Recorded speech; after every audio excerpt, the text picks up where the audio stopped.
Howdy, this is Therese Skelly, and you are watching another episode of the Fiercely Brilliant podcast.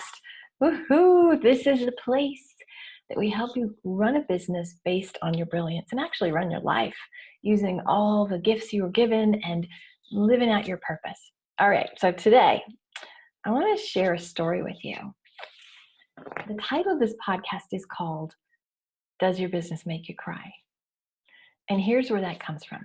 I had a podcast guest I was interviewing, Tish Times, actually. So if you haven't listened to Tish's episode, woo, you got to listen to that. I was interviewing Tish, and I had her share her what I call journey story, right? Today, you're a very confident badass. You have a big reach. You are so solid. But where were you before? And she shared the story of having been in a really abusive relationship and having really like the moment with she kind of had to decide, like, wait, I don't have to do this anymore, right? And so the journey story was like about confidence and how you get it and how sometimes women stay and how you need support, so we were it was one of those stories. And I don't remember what question I asked her, but it was something like, why did you do that? Why do you keep doing this? And she got really teary. And she basically said, because I don't want any other woman to be in the position I was in. Every day I get out of bed, so women have confidence that they don't have to ever do that themselves.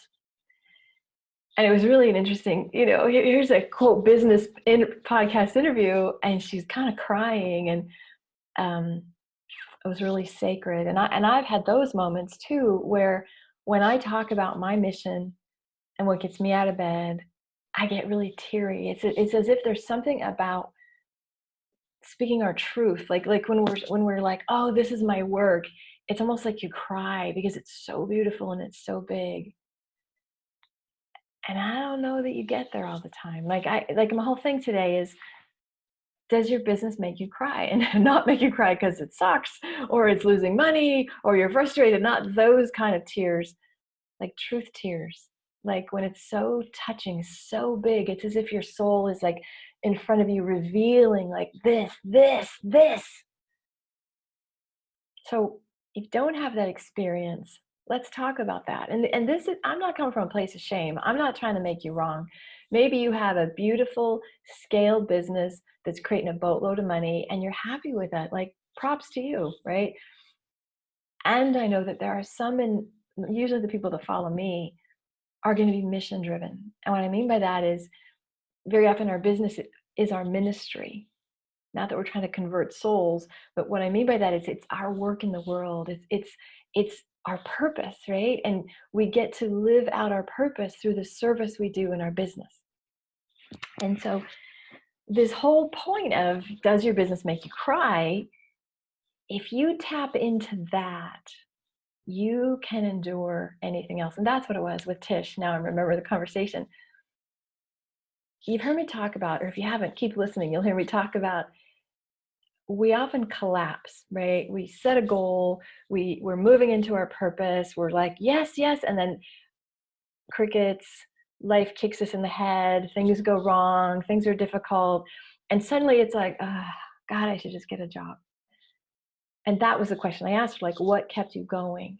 Because it's so easy just to get sidetracked. If you're not so firmly planted in your big why, which is connected to your big mission, which is connected to the soul's purpose you have, if you're not so in tune with that, it's going to be like this for you.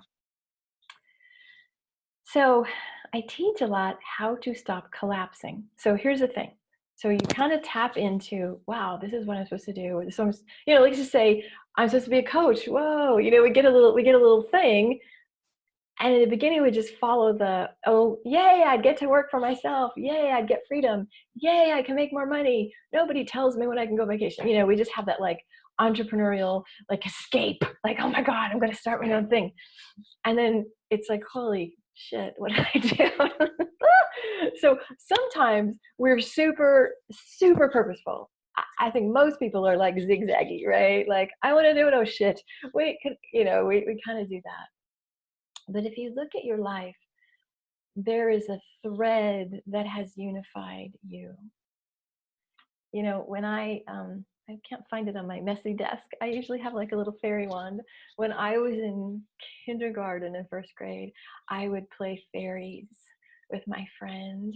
And I was Fairy Noel. She was Fairy Joe. And I thought, you know, my whole life, I have been wanting to transform people and make magic. Literally, my whole life has been in pursuit of that in different wrappers, right? Different forms. But that's what I do. I just dig this shit. Like this is like rah, you know? So there is something, so I guess the first thing I'm asking you is what has been the themes your whole life? And maybe it's reflecting in your business. Maybe it's not. And if it's not, is that in part why you might feel misaligned, why you might not feel bliss? Not that every day is blissful in business, but when it is your mission, you cannot back down.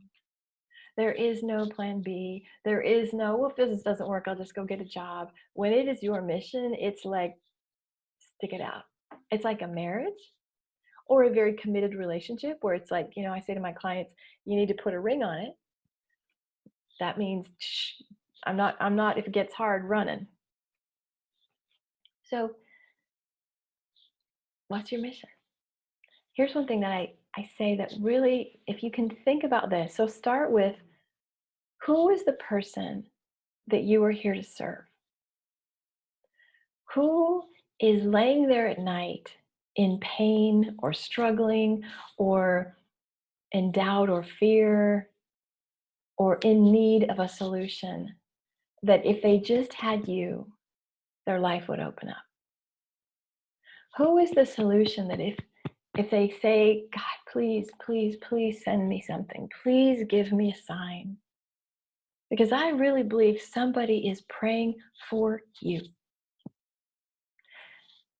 Now, our gremlins will tell us otherwise. The gremlins are the little voices in our head that just basically tell us the lies and, oh, who are you? You know, like, you've probably heard, well, everybody already knows that. Everybody's already done that. There's Tony Robbins out there. Why in the world should I do this, right?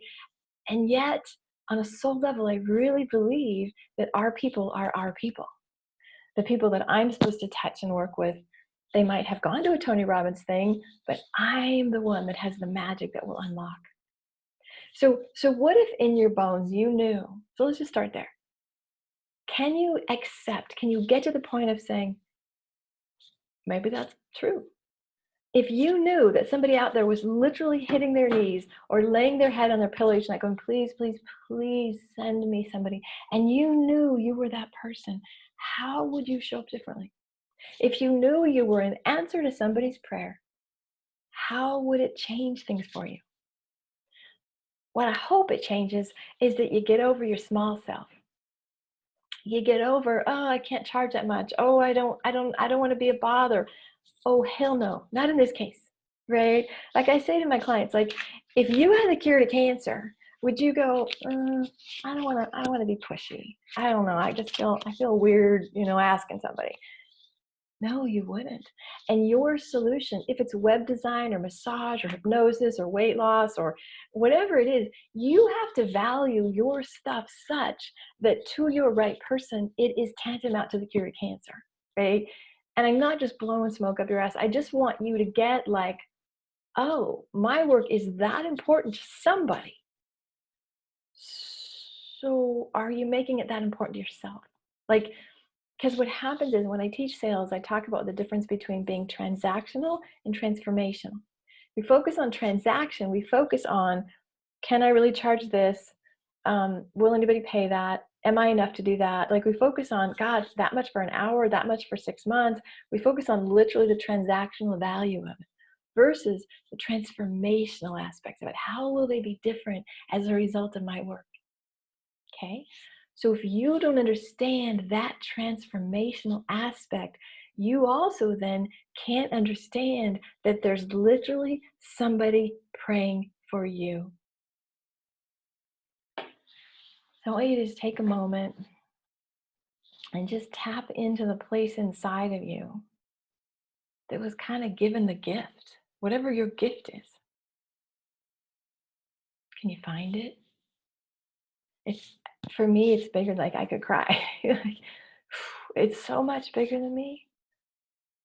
Can you find it, whether you believe in God or life or nature or universe, to find the divine design that says this is yours to do? And can you say yes again to it? Like literally, I have my clients like, like spread out your arms, imagine you're in this field, and like life, universe, divine goes, it's yours. And you go, oh, all right. So you get this infusion of purpose, this infusion of this is your work to do. And then you imagine all those people. And very often it comes from our stories, right? With Tish, it came from, I don't want another woman to feel the way I felt.